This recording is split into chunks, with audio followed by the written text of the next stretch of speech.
Hello guys, magandang araw po sa inyong lahat. Kumusta na po kayo? Nandito na naman po tayo sa ating buhay. Ibsanan man natin ang araw na ito. July 29, 2021, Huwebes, alas 8:20 ng umaga. Yan. Maghahanda na naman tayo ng ating gamit. Lilipat na naman tayo sa ibang lugar. Ang hirap palipat-lipat.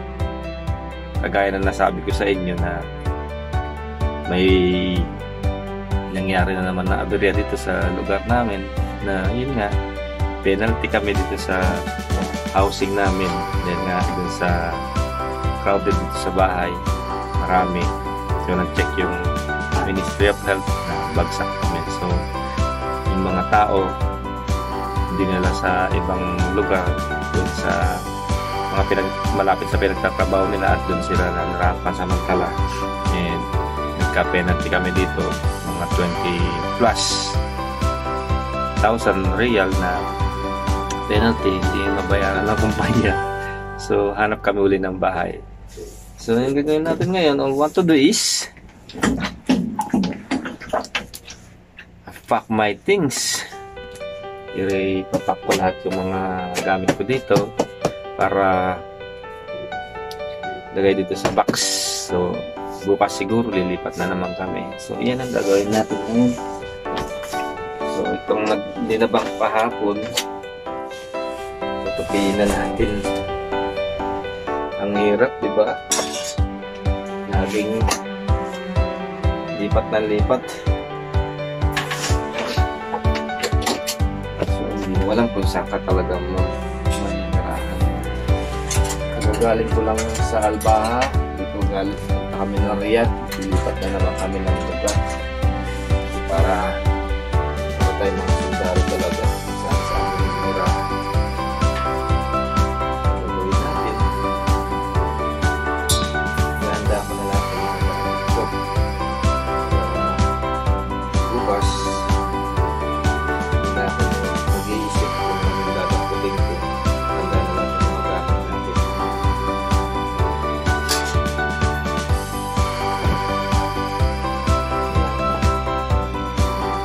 Dala ko to sa Albaha yung mga gamit ko na yan.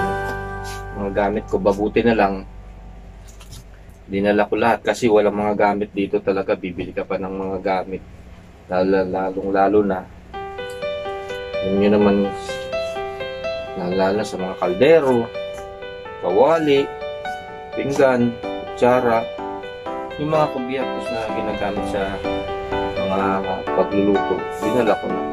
Kasi siyempre isa pang bibilihan mo yan, sayang din ang pera. Kung meron ka rin man lang na ano pa gamit, paano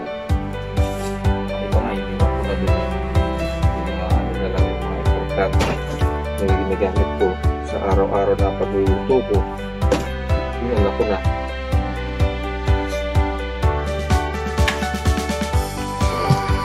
Ito yung box ko na ano.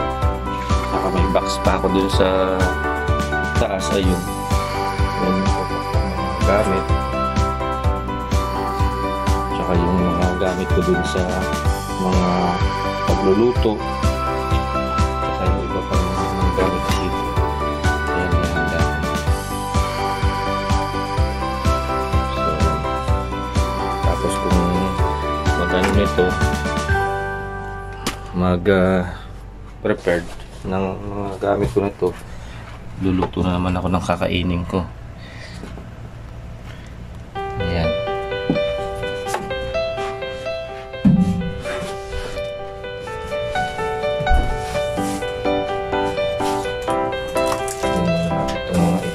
Natin kasi napakahirap ng mag-iisip bukas kung ano yung dadalhin natin.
napagod ako, grabe. Ang init pa naman. Ito, naihanda ko na lahat. Nilagay ko na yung gamit ko dito sa loob ng box. Yung mga kubyertos, yung mga kawali, kaserola, mga pinggan, nandiyan nilagay ko na dito. Para bukas di na ako maganda kasi talagang nakakapagod yung ganun na maghahanda ka bukas tapos isipin kung nakaputin mo. So yan, hinanda ko na lahat. Mga kumot ko, yan na lahat. Yan na lang yung bed ko. Ang dadalhin ko. At yung bang mga pagkain ko. Yan, siguro naman, madali na lang yan. Yan, ganyan lang yung nagawa ko ngayong araw na ito. So maglilinis po tayo ng ating carpet kasi malikabok na. Meron akong ito yung pang map. Pag ginadgad nyo to dito, yan, maano to, tatanggal yung alikabok niya. So di maglinis po tayo. Tanggalin natin yung alikabok. Tingnan nyo.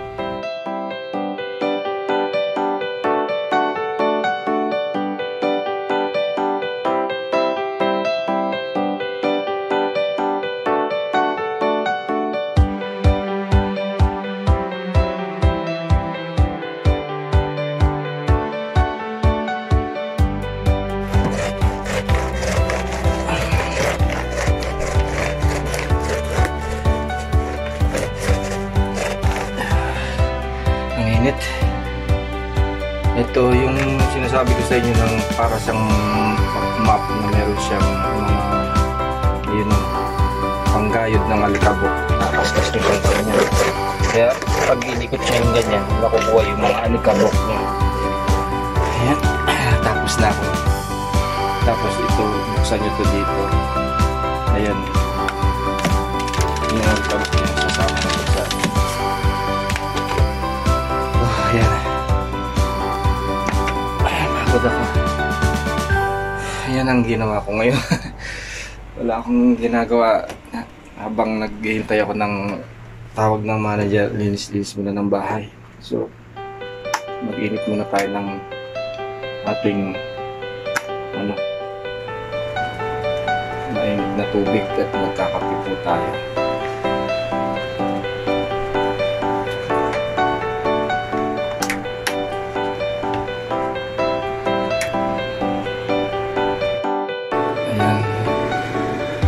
Tayo ng mainit na tubig at maglalumusan naman tayo. As of now, yan muna yung kukwento ko sa buhay natin dito. So the other days na darating, syempre makakapagtrabaho na tayo, makakalabas na tayo, doon tayo mag-umpisa na naman mag-vlogs. As of now, yan, dito lang muna tayo sa loob ng kwarto ko. Ayan, at least na ayos-ayos na. Ayan, kasi yung ibang lahi, ayan, yung mga gamit nila dyan. Dati sa 2 to 4 dito, hindi nga pwede din na bawal dahil nga may virus, diba? Pati yung pandemic na ginawan ng Ministry of, kaya wala sila dito. Nilipat sila sa ibang lugar. So ako na lang dito natira. So aalis na naman kami dito bukas o sa Makalawang. Ayan. So maganda po tayo ng makakain. Ito yung binili ko ng isang araw, hindi ko pa naubos, bread. So maganda tayo ng pagkain natin, almusal. Saka itong tinapay. Bili ako ng peanut butter. Kakape po tayo.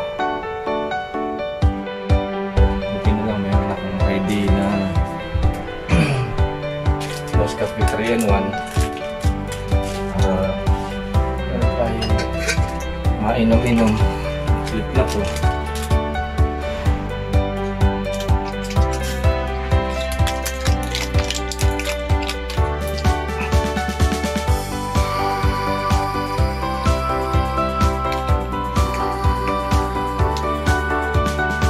Ang hirap pala ng ganito yung nasanay ka magtrabaho tapos wala kang magawa.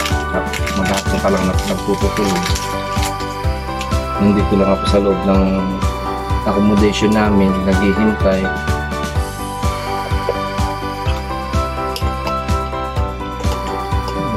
Masakit na sa likod. Tapos yung aircon pa magdamag na nakabukas 24 hours. Pagkagising mo, ang sakit sa katawan. Hindi ka naman makalabas dahil doon mainit naman. Malamig dito, mainit doon. So, anong mangyayari sa'yo? Sakit sa ulo. Kaya ito, pinatay ko muna nga yung aircon. Pinawisan ako. At least kahit napapaano, pinapawisan tayo.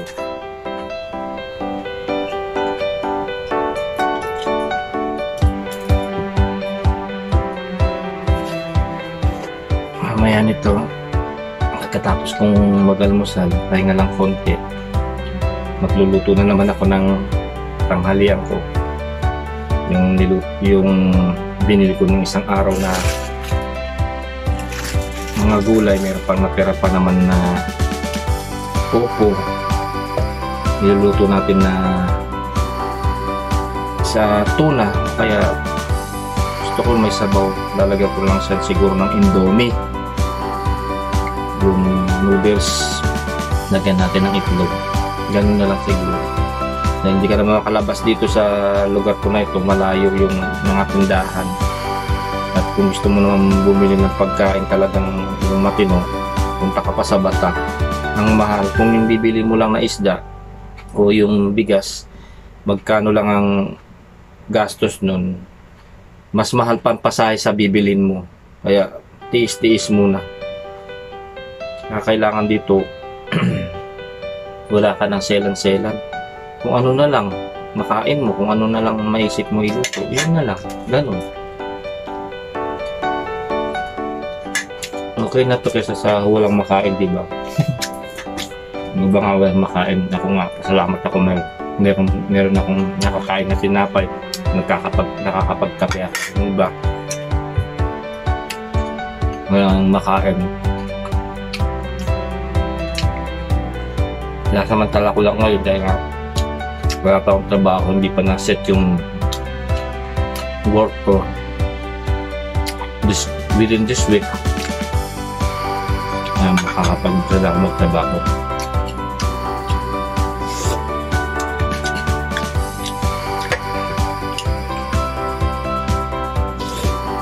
Almusal po pa tayo.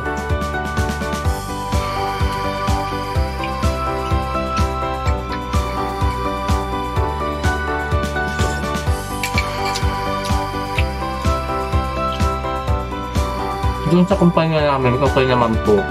Hindi naman kami nawala ng trabaho.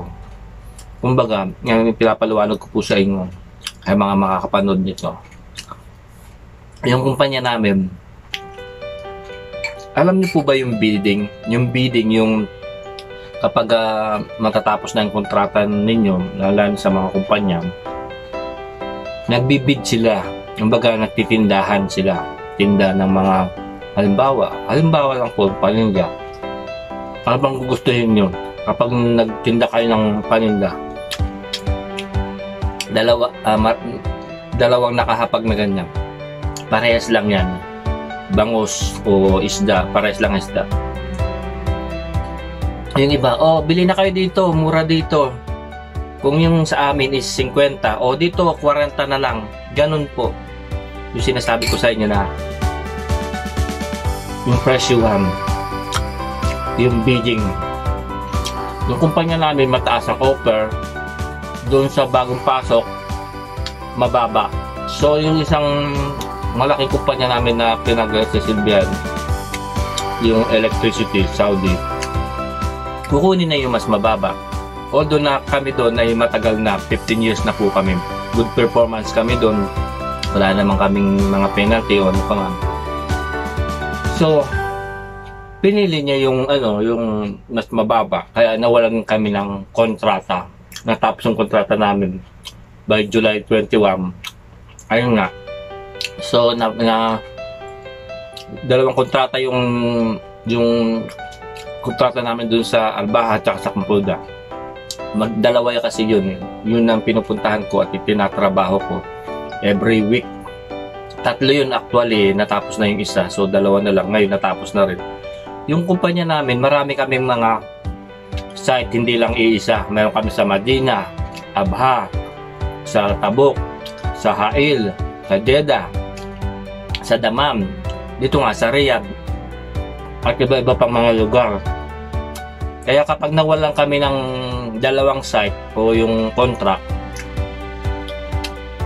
asahan mo, maghintay ka lang ng ilang buwan, meron na naman kaming another new contract. Ganun naman talaga sa mga kumpanya. Kapag natapos ang contract mo, another months o sa susunod na mga buwan, makakakuha na naman sila, kami. As of now, ako, mukha ko, tapos yung kontrata namin dito, selected kami. 28 kami employee. So dito ako na hard, yung mga kasama ko sa Dammam. At ako naman ito, dahil hindi pa na-set yung mga tao, sa sobrang dami na rin ng tao dito na nagtatrabaho, pinag-aaralan pa ng manager namin kung saan kami ilalagay. So ngayon, mag-2 weeks na ako dito, simula nang dumating ako galing sa Albaha. Kasi nga, egg din bakasyon namin 10 days. So, itong within week na to, nandito ako, hindi ako nakapagtrabaho, siniset. So, hopefully, this week makapagtrabaho na ako. Ayan po.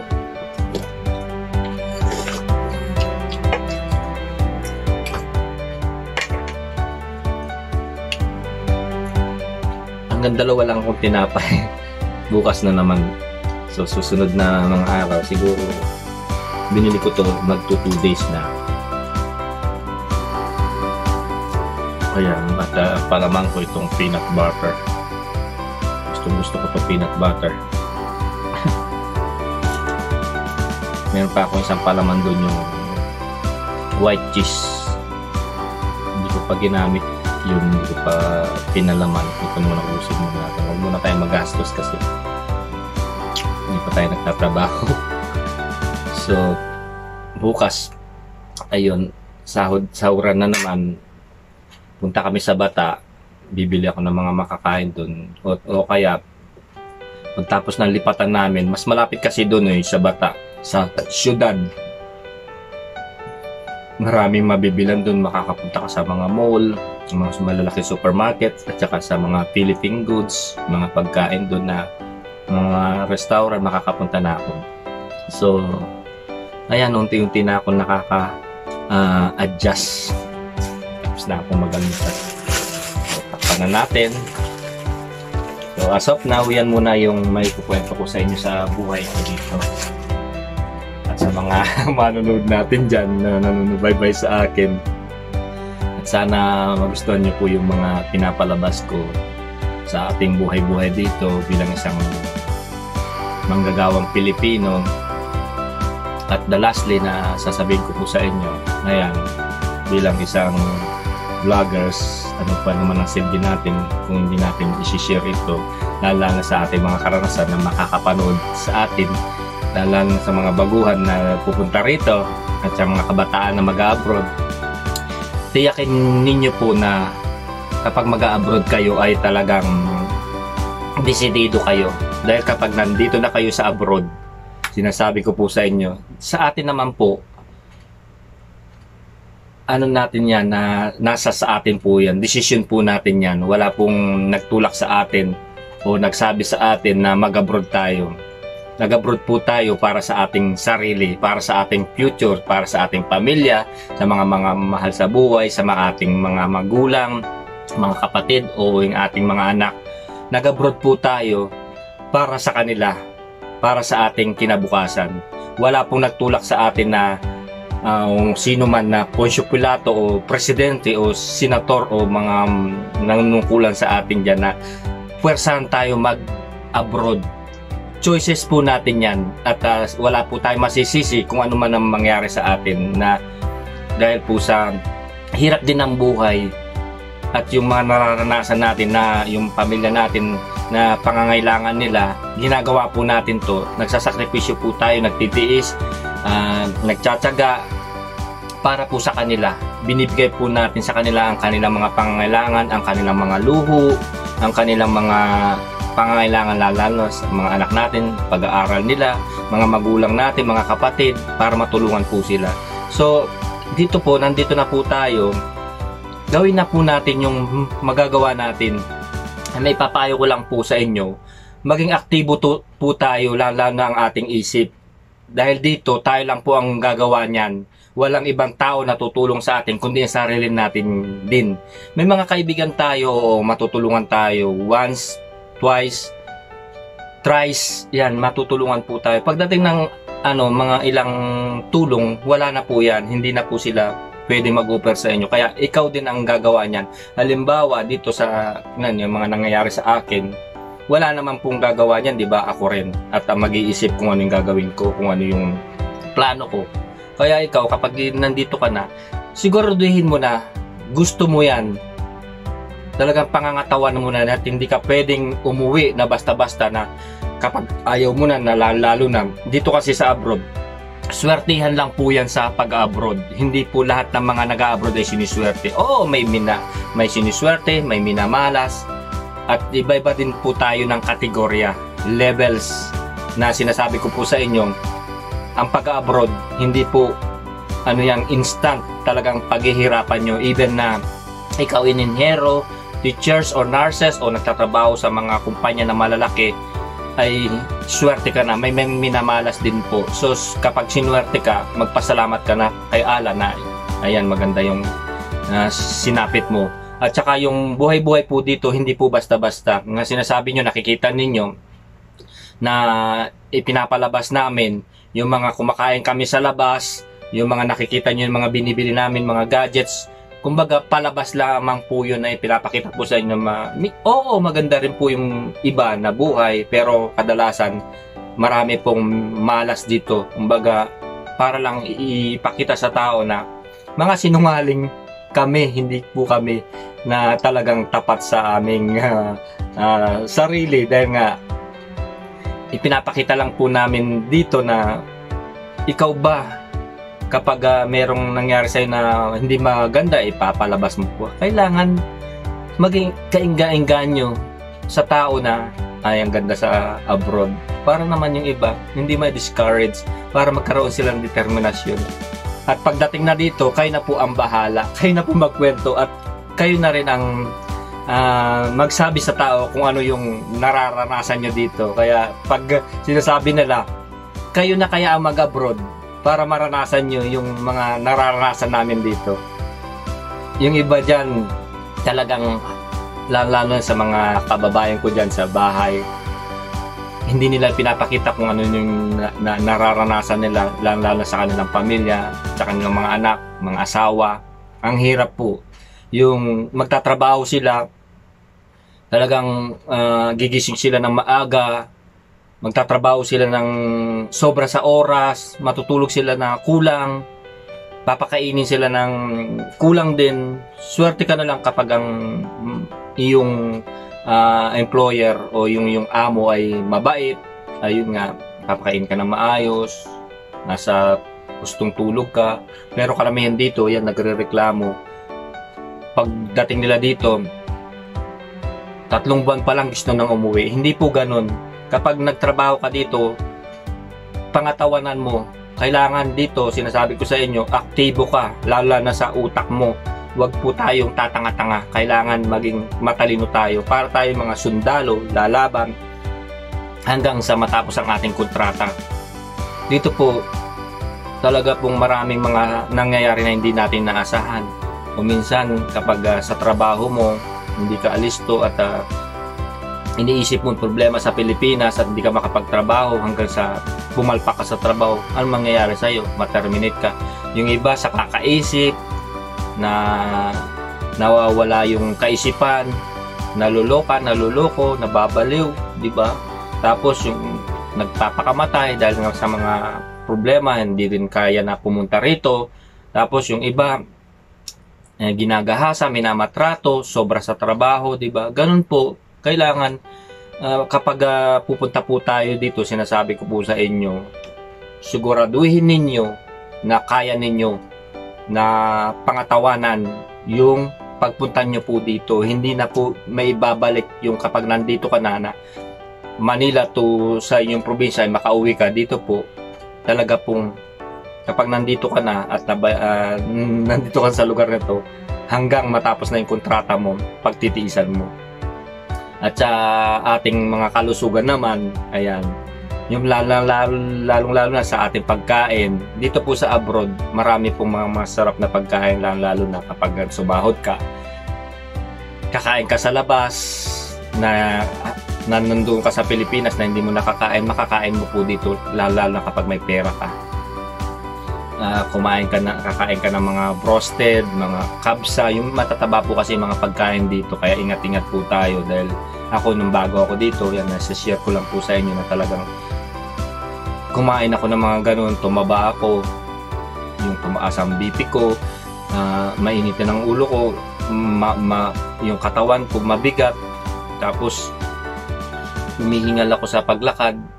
Kaya yun ang mga sinasabi ko po sa inyo. Minsan yung iba sa sobrang taba, sa sobrang walang exercise din, na siyempre yung magkakaroon tayo mga cholesterol, yung iba nagkakasakit dito, sakit sa bato, high blood, minsan inaatake, na-stroke. So yun po yung pag-iingatan natin. So halo-halo na po yung mga kinukwento ko po sa inyo, mga nangyayari po yan dito sa abroad.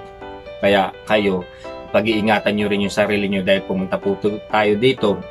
Ang sarili natin, ang panlaban natin, maging malusog tayo, kumain tayo ng maayos, matulog tayo ng maayos. Although na hindi natin magagawa rin yun dahil sa mga amo natin na hindi tayo pinapakain ng maayos, hindi tayo pinapatulog ng maayos. Kayo na lang po ang dumiskarte sa iyong sarili. Kapag ganun ang amo ninyo, kasi mga dito sa abroad, dito sa kingdom, yung mga amo natin, sobra-sobra sa pagkain yan.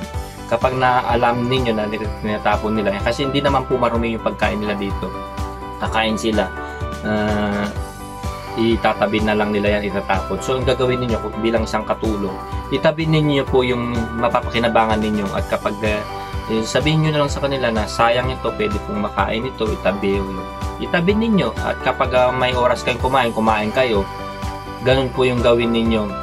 At sa kulang kayo sa tulog, kapag tapos na kayong magtrabaho, kahit man lang doon man sa CR o umidlip kayo ng kahit konti o 2 oras, kapag ang amo ninyo lumabas, diskartehin ninyo po. Taktika lang po yan. Kailangan maging matalino tayo. Kung sila ay inaano tayo, minamatrato tayo, gawin natin yung sarili natin na mag-survive. Survival po tayo, matalino po tayo. Kaya gustong-gusto tayo ng mga dito sa ibang bansa, ang mga Pilipino ay matatalino yan. Madiskarte at alam ang mga gawain na ganyan compared to other countries na talagang tayo ang pinipili nila. Mabango tayo, malinis tayo, pulido tayo maglinis. Yan ay sinasabi ko po sa inyo yan dahil yan naranasan ko rin po bilang isang OFW. Ako po isang Pilipino. Kahit na sa mga lugar na pinupuntahan ko, priority nila yung mga Pinoy kaysa sa ibang lahi. Kapag nagtatrabaho ko, kapag kasama nila ako, mas nakikita nila ako, ayan mga Pinoy, magaganda, malinis yan, maganda magtrabaho. So proud to be tayo. So ganun ang gawin natin. Kaya dito kailangan, sinasabi ko sa inyo is taktika, gamitin ang utak para magtagal po tayo. At sa ano naman, kapag sumasahod na po tayo at marami unti-unti natutupad na natin yung mga pangarap natin, wag po tayo maging maluhula, lalo sa Pilipinas dyan, sa mga pamilya natin, mga kamag-anak natin. Hindi po habang panahon nandito po tayo sa abroad, kailangan mag-invest po tayo kahit na paunti-unti. Gawin natin yung kita natin nasa ayos at paghawak ng ating pamilya. Kailangan ano po yan napapag-usapan sa pamilya ninyo, sa asawa ninyo o mga magulang ninyo. I-save ninyo yung inyong kinikita in the future, na pagdating ng araw na magpapahinga po tayo, hindi po tayo habang panahon dito nagtatrabaho at hindi po habang panahon tayo sumasahod. hindi natin inaasahan na magkasakit tayo, madisgrasya tayo. Kaya yung iba, ayun nga, minamalas, uwi na lang nakakahon. Siyempre, di ba, napakalungkot po yun. Kailangan maging handa po tayo.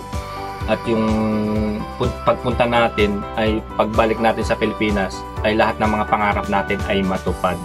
At yung mga sakripisyo natin, tiis natin dito ay mayroong kahihinatnan na mabuti. Ayan po. So guys, ayan, nasabi ko lamang po sa inyo itong aking buhay-buhay at mga nangyayari dito. Although na ganyan pa lang ang naipapalabas ko, the other day, ayan, masusubaybayan niyo ako at mapapanood itong aking buhay na paunti-unti po, hindi natin mabibiglayan.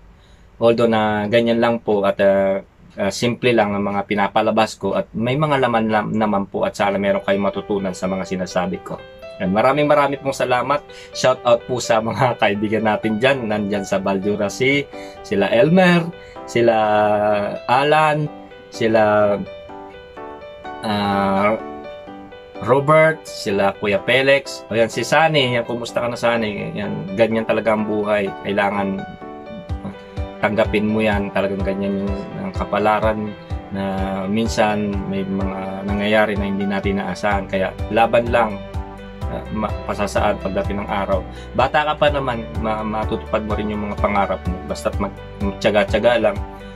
At saka kung ano yung pangarap mo na gustong gawin mo. Bata ka pa naman at kumilos ka. Pagtiisin mo muna sa Pilipinas, pagdating ng mga araw o isang taon, mag-apply ka uli. Yun lang ang maipapayo ko sa'yo. Huwag tayo maging dalos-dalos ng mga kumbaga mga decision, kasi ang pagdedesisyon kapag hindi mo pinag-aralan ay mapapahamak ka o hindi mo alam kung ano yung masasapitan mo. Ikaw, nag-desisyon ka ng ganyan na noon pa malilipat ka sa kumpanya, na maghahanap ka ng ibang kumpanya na ayaw mo dyan. O ngayon, pinagbigyan ka ng amo mo, ngayon nandyan ka na sa sitwasyon na yan, hindi mo alam kung ano yung lalabasan mo. Kaya ang masasabi ko lang sa'yo, lagi ko sinasabi sa'yo na yung buhay hindi ganyan kadali. Kailangan pagdadaanan mo yan at mararanasan. Hindi ganun kabilis o matupad ang mga pangarap natin.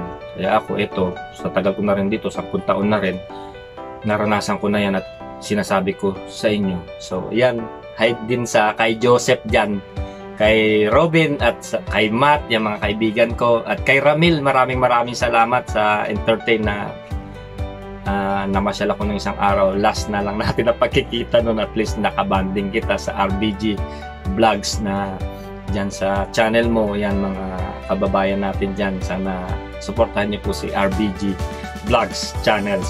Ayan po, meron po kayo matututunan sa kanya, yung lalo na sa mga mahilig sa mga sasakyan, sa mga automotive.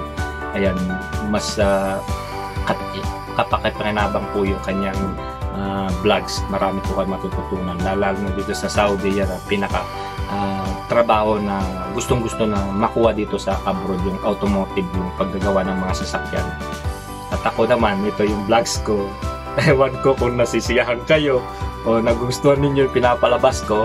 At ako naman, siyang-saya naman ako sa mga ginagawa ko, pinapalabas ko. Pinapakita ko po sa inyo kung ano yung mga nararanasan ko dito, kung ano yung pinupuntahan ko lugar, mga, yung, alam nyo na, mga prutas, gulay, at saka mga ginagawa natin dito. Napakasimple lang po nung vlogs ko. At hindi ko naman po inaasahan na yun nga, mag-boom tayo kagad, unti-unti po. At sana subaybayan niyo po at subscribe sa aking YouTube channel, Pobreng Kapampangan. At wag po sa kayong magsasawa na panoorin na kahit na ganito yung mga pinapalabas natin, hindi naman po puro cute o puro walang kwenta yung pinapalabas natin. At least nakikita ninyo kung ano yung buhay-buhay dito at yung mga relate dyan na mga kaibigan natin dyan. At alam nyo naman buhay dito sa abroad, kapag hindi mo linilibang ang sarili mo hanggang sa ma-bored ka, hanggang hindi mo alam kung anong gagawin mo. Ako, bilang isang manggagawang Pilipino, yan, sinishare ko rin po sa inyo kung ano yung dapat ninyong gawin. Una, yan, libangin yung sarili ninyo, kausapin ninyo yung ibang tao, makisalamuha kayo, makijoin kayo, lalo makipagkaibigan kayo sa mga kapwa natin Pinoy, mga tao naman na mabubuting loob na i-entertainin ka, kakausapin ka, pakikisamahan ka, at yung iba naman deadma ka lang.